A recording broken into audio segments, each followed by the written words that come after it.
It's Monday, October 21st, 2024. Ominous signs for Kamala. Iran leaks U.S. intelligence. And the biggest thing I'm worried about 15 days from today. Next on the AM Update.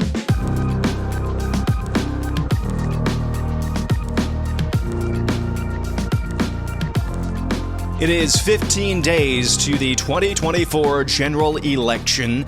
And boy, howdy, things are not looking up for Kamala. 4 of the last 5 national polls counted in the Real Clear Politics polling average have Donald Trump winning. Again, that's the national average. Overall, the average is still Harris 0.9 points, which would tell you, if you believe any number of the polls, that the national popular vote could be in play for Donald Trump. In the battleground states, Real Clear Politics polling average, Wisconsin, Trump leads Harris by 0.2 points. In Michigan, Trump leads by 1.2 points. And in Pennsylvania, Trump wins by 0.7 points. Of course, if that's actually the real margin in those states, that's not outside of the margin of cheating. But if you think that the polls are still underestimating Donald Trump's support from 2016 and 2020 and are still doing so today, those are pretty good signs. The betting odds for this election, again, the RCP aggregate of betting odds, that's from places like BetOnline, Betson, Bovada, and Polymarket. Well, the odds they have of Trump winning the general election, the Electoral College, he's got about an 18-point advantage over Kamala Harris. Things are looking up, so up, in fact, that not even ABC News could ignore one facet, and that's early voting, which is looking really positive for Republicans in battleground states. But based on the likely partisanship of the voters that we've seen so far, we're seeing more Republicans as a share of the electorate than Democrats. Take a look at that. 4 years ago, less than a third, only 32% of people that had voted so far were Republicans. That's up 6 points so far this cycle. Now, that could be a sign of enthusiasm among Republicans. It could be because Donald Trump is sometimes at least supporting early voting. And it may be that these are voters they're going to vote anyway on Election Day. But the bottom line is that people are voting and they're enthusiastic about this race. In Pennsylvania, we've seen Republicans so far ahead of the 2020 pace. Again, Democrats are still a larger share of early voters, but there are more Republicans in just about all of the states where we've seen significant votes so far. So the polls are looking really good, not only at the national level, but at the state level as well in those swing states, especially the big 3. That's Wisconsin, Michigan, and Pennsylvania. The betting market looks overwhelmingly positive for Donald Trump, and early voting looks so good, not even ABC This Week on Sunday morning could ignore it. Naturally, it's time to talk about legendary golfer Arnold Palmer's genitalia. But Arnold Palmer was all man, and I say that in all due respect to women, and I love women. But this is a guy that was all man. This man was strong and tough. And I refuse to say it, but when he took showers with the other pros, they came out of there, they said, "Oh my God, that's unbelievable." I had to say it. We have women that are highly sophisticated here. Why? We're talking about Arnold Palmer's junk. I think things are positive, but not that positive, that we need to be talking about the size of Arnold Palmer's genitalia, but the duality of Donald Trump. One moment he could be talking about the junk of a legendary golfer. The next moment he could be frying fries at McDonald's like he did just yesterday. He took on a new role as he cooked and served French fries to customers at McDonald's Sunday afternoon in Pennsylvania. I'm going for a job right now at McDonald's. I really wanted to do this all my life. Thousands of Trump supporters surrounded the McDonald's restaurant as Trump spent the afternoon working as a fry cook after accusing Kamala of lying about working at the fast food restaurant. Trump claimed he also spoke with McDonald's about Harris's claims she worked at the fast food chain. Trump donned an apron and cooked fries while talking to reporters about his call with the Prime Minister of Israel, Bibi Netanyahu, raising the minimum wage and what it was like working at McDonald's, even wishing Kamala Harris a happy 60th birthday. Meanwhile, on the other side of the aisle, recording artist Lizzo campaigning for Kamala in Michigan. I'm so proud to be from this city. You know, they say if Kamala wins, then the whole country will be like Detroit. Okay? Proud like Detroit, resilient like Detroit. Homelessness like Detroit, homicide rate like Detroit. Again, this is not the campaign slogan you think it is.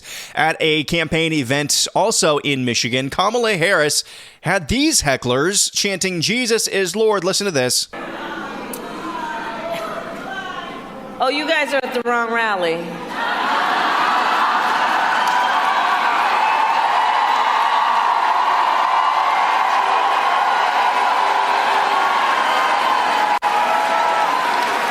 No, I think you meant to go to the smaller one down the street.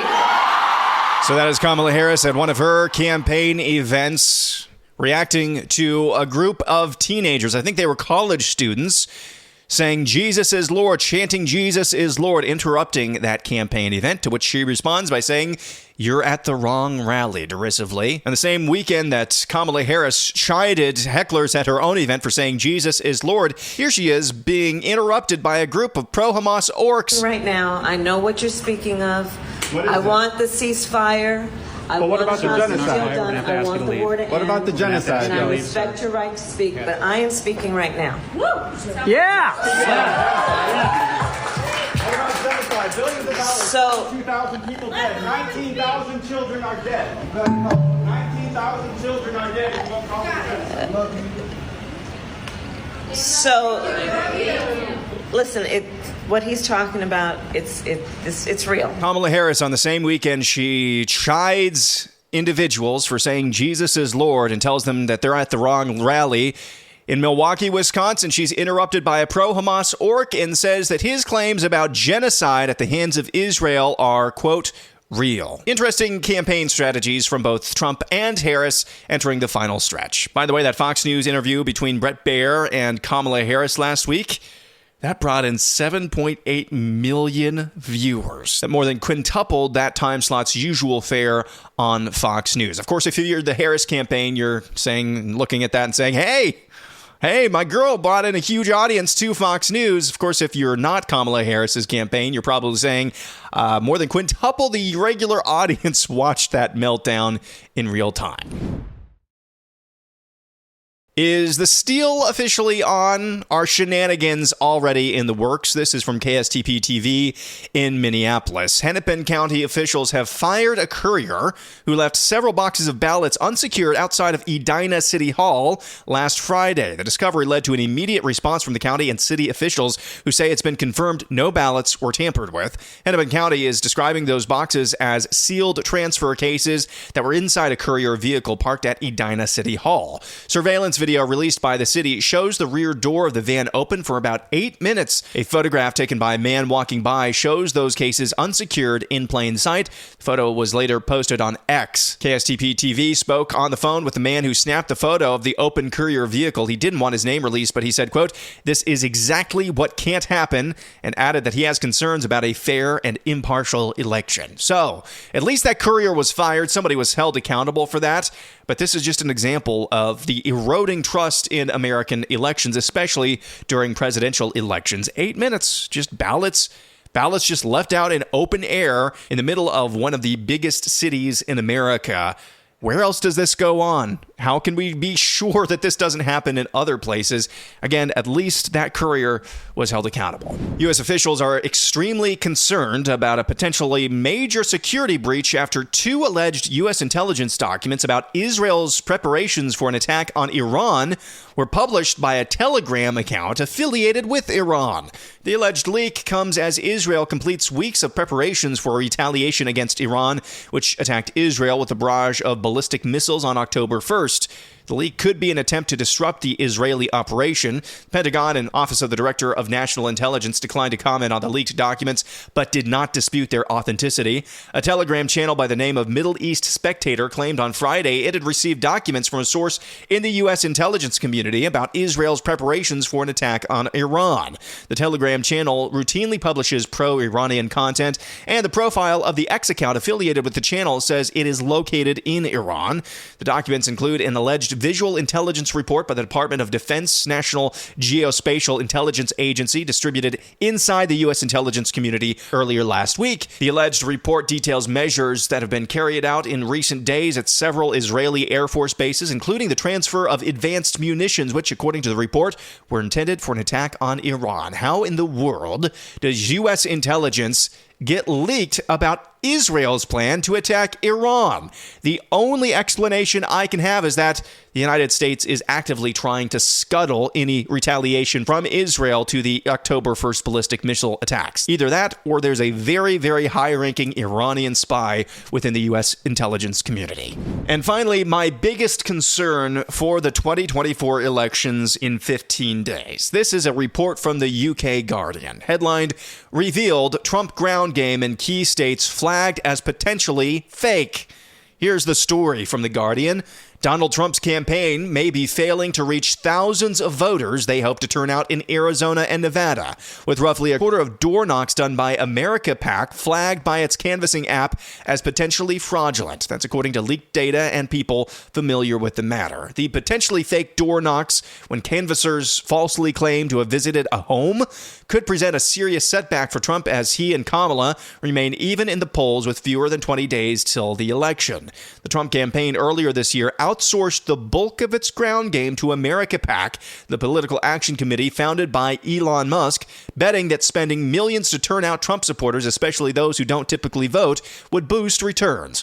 But leaked America PAC data obtained by The Guardian shows that roughly 24% of the door knocks in Arizona and 25% of the door knocks in Nevada this week were flagged under unusual survey logs by the campaign's Sidekick canvassing app. The Arizona data, for example, shows that out of 35,692 doors hit by 442 canvassers working for Blitz canvassing in the America PAC operation on Wednesday, 8,511 doors were flagged under the unusual survey logs. The extent of the flagged doors in America PAC's operations underscores the risk of outsourcing a ground game operation where paid canvassers are typically not invested in their candidate's victory compared with volunteers or campaign staff. So that is the gist of the story from The Guardian. Here's what this is saying without really saying. If you don't understand how this works, paid canvassers by campaigns or PACs, which is what we're talking about here. This is America PAC. This is Elon Musk's very, very wealthy, very, very flushed with cash political action committee. Paid canvassers are basically, you put out an ad on Craigslist. Hey, we need somebody to go door knock for a candidate. Some strung out hippie, some strung out drug user, and this is not every single door knocker, but it's quick, easy money for people like that, okay? Let's just not have any bones about it. There are a number of very, very good people who volunteer and do this for free. There are a number of very, very good people who do this for pay. But there are also a lot of people who just see the opportunity for free, quick money. For a campaign or a candidate they have nothing invested in, they click on that Craigslist ad. They're hired by the PAC. They go out and they claim to knock on doors, but they're not actually doing that. They're just hitting a button on their phone. That's all that they're doing. And it's costing potentially this campaign thousands upon thousands of contacts with voters who might not typically vote, but maybe could be persuaded to vote for Donald Trump. Now, during the GOP primary that wasn't, did we even have one? During the GOP primary that wasn't, in Iowa, Ron DeSantis outsourced all of his ground game operation, that would be door knockers, to the Never Back Down Political Action Committee. Now, that didn't work out super well.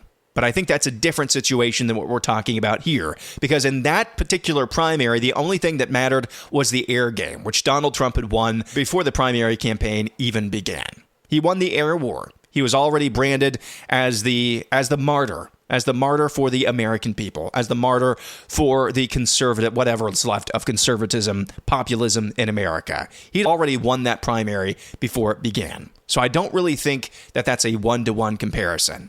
Now, outsourcing your ground game door knocking operation to political action committees in a general election, where it really is razor-thin margins, and you need every single vote, and you cannot leave anything for granted, especially not leaving anything in the hands of potentially drugged out, strung out hippies in Arizona and Nevada to go knock on doors for you. That is the thing that worries me the most heading into this election in 15 days. And I bet you dollars to donuts, it's not just in Arizona and Nevada. I'm guessing these door-knocking campaigns, these door-knocking operations that the Trump campaign outsourced to various political action committees, I bet you can find similar stories in places like Wisconsin, Pennsylvania, Michigan as well. That's what's worrying me. Because at the end of the day, the polls can say what they do, the Nate Silver forecasts can say what they say, and the betting markets can say what they say. But at the end of the day, you've got to turn out people. You've got to actually get them to the polls or send in mail-in ballots or vote early. And if your get-out-the-vote operation is shaky at best, that's not a good sign. That'll do it for a Monday. Back at it again tomorrow. I'm Aaron McIntyre, and this is the AM Update.